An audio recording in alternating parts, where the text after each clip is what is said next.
This episode of Test Drive is made possible by RateMyEV.com. Historically, all Chevrolet SS models had internal combustion engines, most of them V8s, but at the very least, an inline-4 forced induction engine. But for the first time ever this year, Chevrolet has put that SS badge on something that doesn't run on a single drop of gasoline. Instead, it runs fully on electric. This is the 2025 Chevrolet Blazer EV SS. Let's check it out. For the Canadian market, you get to choose between a few different configurations for the Blazer, but this SS gets the most powerful dual motor setup. It has an MSRP of 69,999 Canadian dollars, but this one, as tested with a couple options and delivery, comes to about 76,000 Canadian dollars. Fun fact, the Blazer SS is the cheapest 600 plus horsepower car you can get on the market.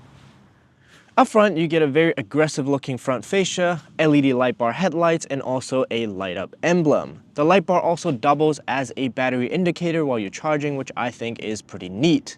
Personally speaking, I must admit that I think the gas Blazer front end looks a little better, but this one with the wide stance and the radium red tint coat paint, it doesn't look bad at all.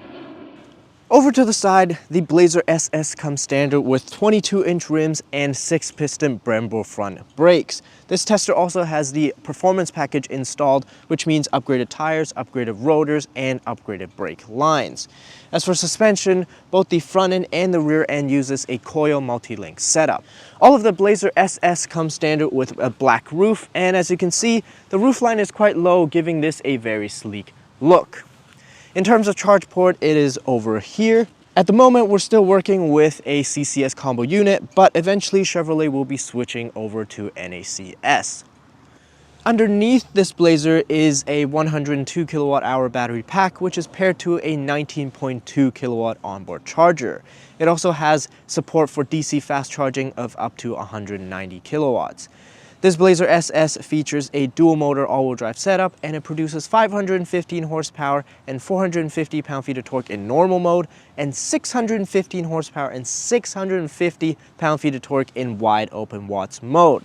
This SS has a rated range of 488 kilometers, and while we have the hood open, is there any frunk space here? The answer is no. The back end is fitted with LED taillights that also does the battery indicator thing similar to the front. And this being an SS model, of course, it has SS badges in the back here. You'll also find a much more aggressive lower rear bumper design to fit in with the aggressive persona.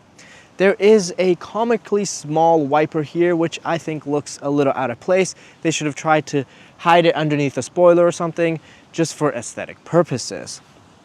Now, in terms of trunk space, you're looking at about 720 liters of space, which can be expanded up to about 1,700 liters of space if you fold down the rear seats. Additionally, there are also some more space underneath the trunk floor, including a section that's extremely deep where you can fit backpacks in here no problem, even vertically. Inside, you have the option between a black and gray interior or a red interior like what we have here. These are Evotex materials, so leatherette seats, and they are very comfortable. The outside two seats also get heated functions, and there's a little bit of recline adjustments. As you can see, there's 2 clicks here, but the headline for this back row is for sure the space. Even with the lowered roof line at 5'9", I have no problem with headroom and legroom. Just take a look at this. I can fully stretch out without issues. You also get a big sunroof here, which is nice, as well as some air vents and some USB ports. Up front, the red continues, but this time around we get SS embroidered onto the headrest. The front seats are very comfortable, they're heated, they're ventilated, and the driver also gets memory functions. Unfortunately, there's one big problem with these seats, and it's the fact that they basically have no bolstering at all. They're very comfortable, but they feel flat, and on an SS, I just don't know if they're appropriate. I want something that hugs me a little more. I mean, at the end of the day, this is a super sport model. Anyway, moving on. The steering wheel feels nice and chunky, it's heated, it's got red stitching, and of course it has an SS badge down on the bottom here. You also get some physical climate control buttons and also a rotary knob for your volume control. There's a wireless charger and also two massive storage compartments here in the center, which I find to be extremely useful and practical. On the tech front, you've got a Bose sound system, a head-up display, and two screens in front of you. The cluster is 11 inches in size, but the infotainment is a massive 17.7-inch screen. The software is pretty self-explanatory, the processor is really quick, so the user experience is good, everything feels responsive and smooth. Now there's no support for Android Auto or Apple CarPlay, so it can be an annoyance, but for the most part, if you sign into all the apps in the car, the experience can be pretty seamless.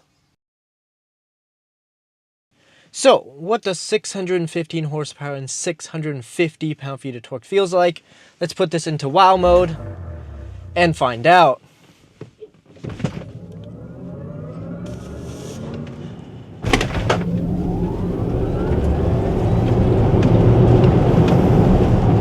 Zero to 60 miles an hour in 3.4 seconds. This is extremely impressive, especially considering how heavy this car is. When you do launch control, it'll even show you a telemetry pop-up to show your 0 to 60 times.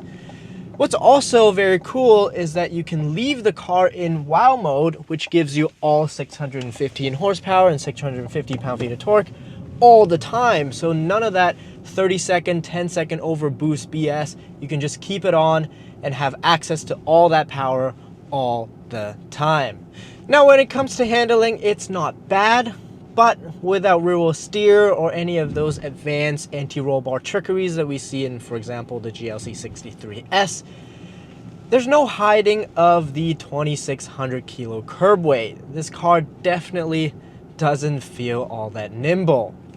If you're planning to take this on a lot of twisties on the mountain, you're probably better off getting the Ioniq 5N, because the still relatively soft SS-tuned suspension is more geared towards comfort, and especially paired with the flat seats, it feels more like a overpowered, or I guess very powerful commuter instead of a mountain warrior.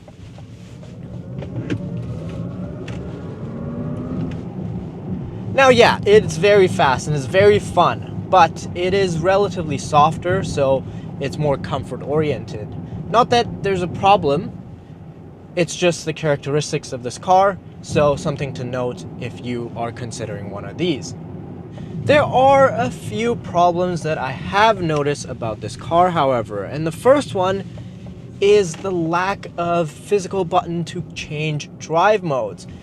If I want to turn on wow mode, if I want to switch to sport mode, I have to do it on the screen. There's no button here on the steering wheel, despite having an empty space literally right next to the Super Cruise button. They didn't put a button here like they do with the Cadillacs with the V button on the steering wheel. I have to do it on the screen, and that's kind of annoying because in an SS, I would frequently want to go in and out of sport mode, turn on wow mode, turn off wow mode, things like that, and I have to do it on screen. I also can't do it through the voice control system either, which, again, is a little annoying. The second thing is the regen button on the back of the steering wheel. Now, instead of having a lever-style paddle like what the Optic has, which we tested a few weeks back, I really like that application actually. This one here is a button. It's just an on-off switch. So as you can imagine, when it's an on-off switch for regen braking, it's just not all that smooth. I think the lever-style application works much better.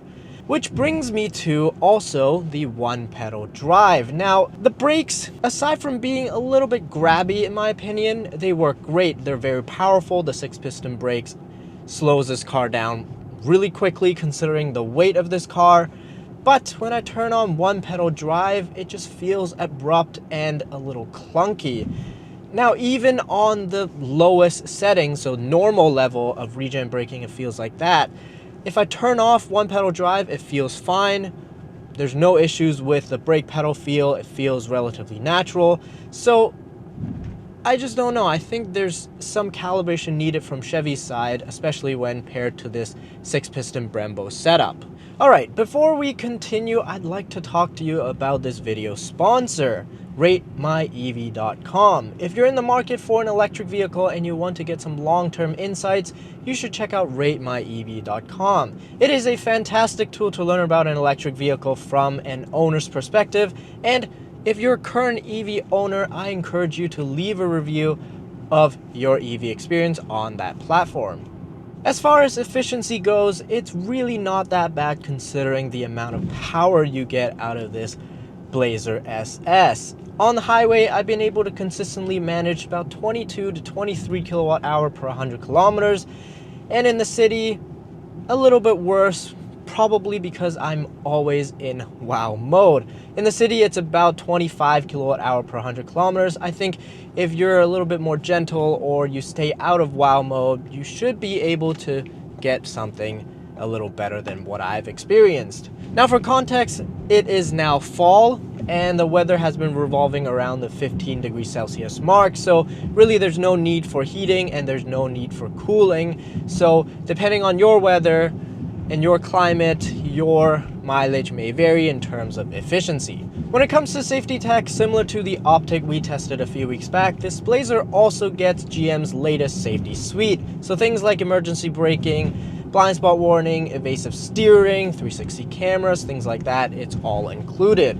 Super Cruise is also standard on the SS, and when activated on the highway, it works great. It also has automatic lane change functions, but again, if you can activate Super Cruise because you're not on a mapped highway, or if you're on a countryside road that isn't a highway, you don't have lane centering. The lane keep assist will only bounce you left and right within your lane. All in all, I think the Blazer SS is a pretty well-rounded sporty family SUV. It's comfortable, it's spacious, and it's very, very, very quick.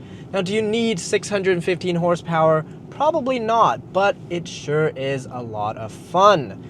$76,000-ish for something like this also isn't unreasonable in my opinion. And with today's EV climate, if you can get some discounts at the dealer, this can be a really good deal. If you're thinking about not getting the SS, just getting the Blazer RS, and you want Super Cruise, you might want to think again, because really, with similar equipment to this, you're only saving about $2,000 going with the RS. And in my opinion, that makes this a better choice. You get more range and more power. So why not get this one? Anyway, thank you for watching. Don't forget to like and subscribe. Comment down below what you think about the Chevrolet Blazer, and we'll see you in the next one.